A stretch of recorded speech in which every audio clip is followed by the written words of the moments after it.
महत्त्वाच्या बातम्या आपण पाहूया। भाजपच्या पुढाकारानं निर्माण झालेलं सरकार घालवणं ही पवारांची प्राथमिकता। मुख्यमंत्री कोण होणार यामध्ये पवारांना रस नाही, जयंत पाटलांचं विधान।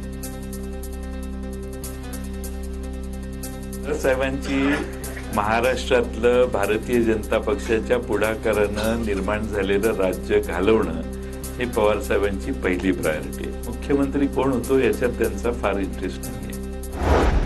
105 आमदारांचा पक्ष बाजूला बसला। 50 लोक असलेले पक्ष राज्य करतात। 50 वाल्यांनी राज्यच वेठीस धरलंय। जयंत पाटलांचा भाजपसह महायुतीवर निशाणा। कागलमध्ये स्वाभिमानी शेतकरी संघटना देखील उमेदवार देण्याची शक्यता। तगडा उमेदवार देऊन पाठीशी राहू, राजू शेट्टींचा कार्यकर्त्यांना शब्द।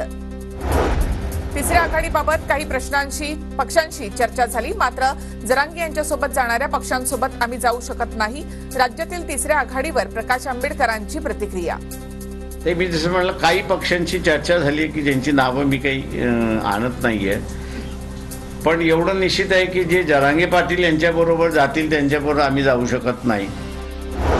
मनोज जरांगे यांचा सोशल मीडिया रोहित पवारांचे लोक ऑपरेट करतात। लोकसभेतील भानगडी माझ्यापर्यंत आल्या, जरांगेंचा खरा चेहरा बाहेर येईल, आमदार राजेंद्र राऊतांचा दावा।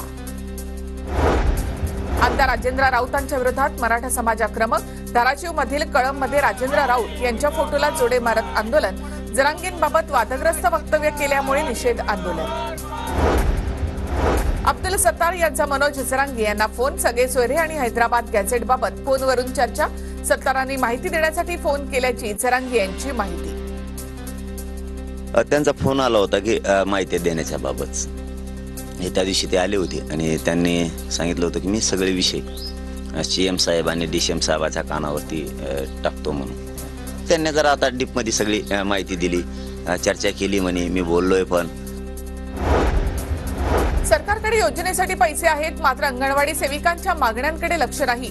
भाग्यश्री आत्रामांचा निशाणा। तर पवार गटातील प्रवेशाबाबत येत्या 12 तारखेला स्पष्ट होणार असल्याचंही विधान। त्यांच्याकडे ते लाडकी योजनेसाठी पैसे देण्यासाठी आहे, पण आमचे जे मदतनीस अंगणवाडी सेविका त्या जे इतकं मेहनत करतात, त्यांची जी मागणी आहे ते पूर्ण त्यांना करता येत नाहीये। गोंदियाचे अपक्ष आमदार विनोद अग्रवाल भाजपमध्ये प्रवेश करण्याची शक्यता। तर गोंदियामध्ये विनोद अग्रवाल विरुद्ध गोपाल अग्रवाल असा सामना होण्याची शक्यता। उद्धव ठाकरे 15 सप्टेंबरला संभाजीनगरच्या दौऱ्यावर। पैठणमधील संत एकनाथ कारखान्याच्या मैदानावर जनसंवाद सभेचं आयोजन। सहकार साखर कारखान्याचे चेअरमन सचिन घायाळ ठाकरे गटामध्ये प्रवेश करणार। व्हिएतनाममध्ये सध्या एका नदीवरील मोठा पूल अचानकपणे कोसळला। पुलावरील ट्रक नदीमध्ये गेला। पूल कोसळतानाची दृश्य कॅमेऱ्यामध्ये कैद।